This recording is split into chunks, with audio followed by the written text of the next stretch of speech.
Hello and welcome to Dragon Morals. There's a link in the description if you want to buy Dragons Riders of Berk. Please note that I don't own any audio or visuals of this episode and series. All rights are to DreamWorks. Fair use, please! DreamWorks won't care because they abused copyright, like every other company. Everybody needs a place in the world. Ooh, another hiccupy narration. Some people say that narration is bad, which I disagree. If narration is done right, i.e. not over-explaining the situation or not dragging out for too long, then it could be quite an effective way to convey the audience the story and the context. And in this sense, it does do it correctly. Some people are born to theirs. Also, in this one, it gives a bit of a life lesson which can never hurt anyone. To me, it doesn't feel forced either. In the beginning, they give context and themes for the episode, and at the end narration, they give the evaluation of that theme.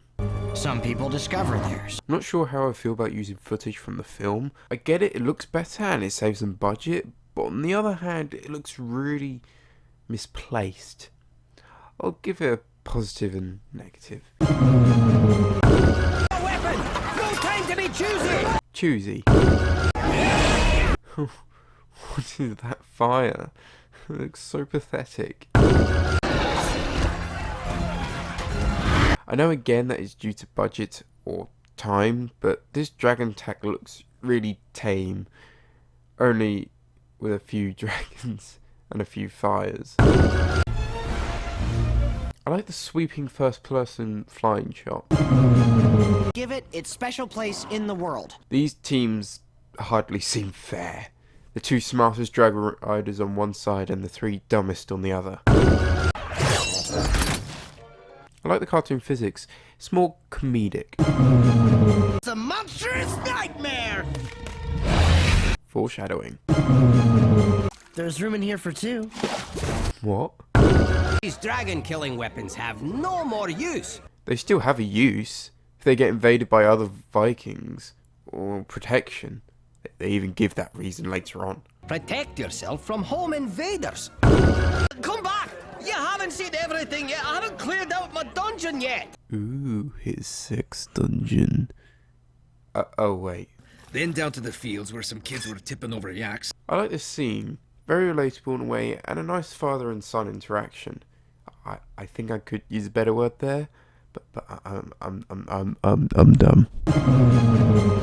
There are two of you. Is that another crack about my weight?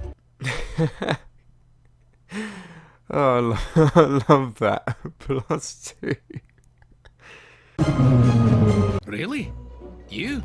The list of things to do is a doodle of a Night Fury? The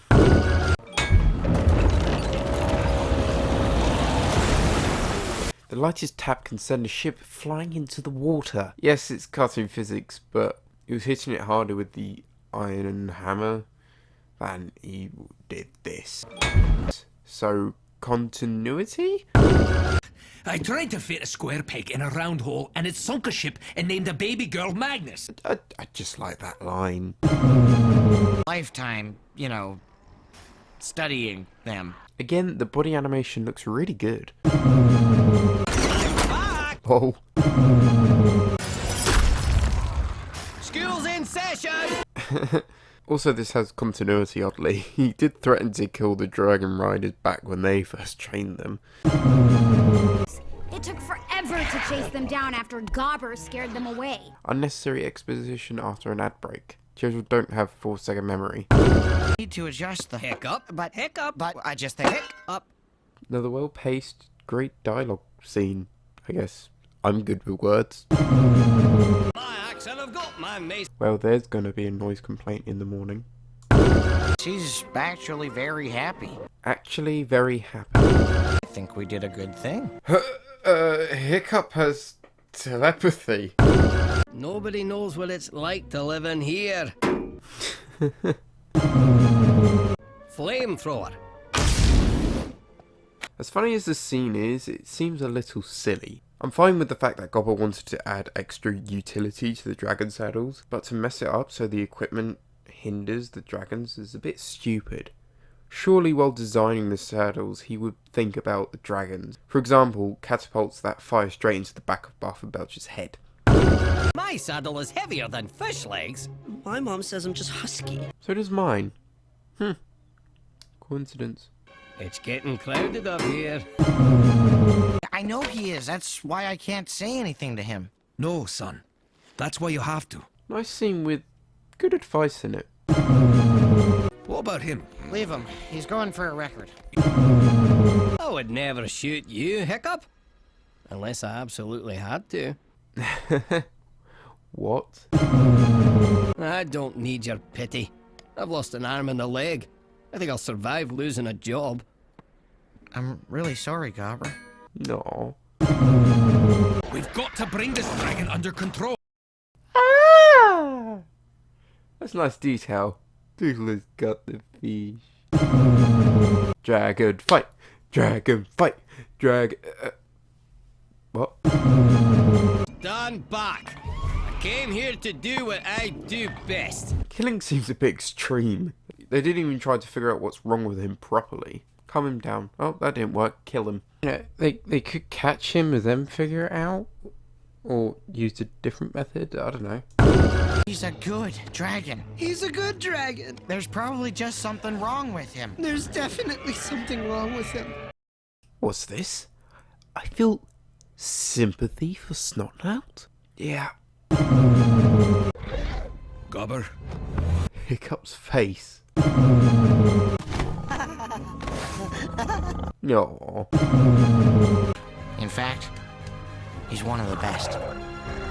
As you know, Gobber is a blacksmith, so I think they should have made making Saddle's job work, as it fits with his character more than a dentist. We do see Gobber working on dragon teeth in the second film, which is fair enough, but it would make more sense if he did both.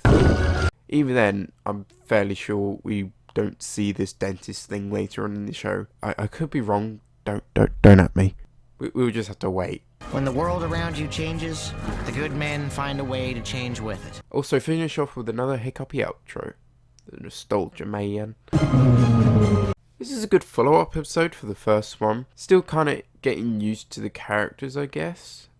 It's a bit more funny, but I did find like the premise a bit weird in terms of Gobber not struggling to find a job because having dragons in the world could be still useful, because again, making saddles, that will be very useful for in the future when more dragon riders train dragons, or weapons will still be useful as they can still be invaded and attacked. I've already said all this before, but other than that, it's a decent episode. I'm just kind of impatient because I want to get into the meat of the story in a sense. +10.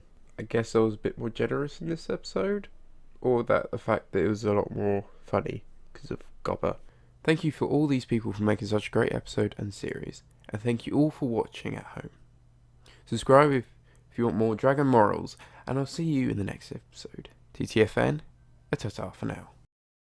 Unfortunately, I don't know how long I'll be able to do this because Article 13, although this is all fair use and totally legal, YouTube may totally off me. Expect this this series to die out. I did originally want to do all the series and then all the Race to the Edge series, but if Article 13 happens, it may not work. I should end it. Okay, bye bye, have fun.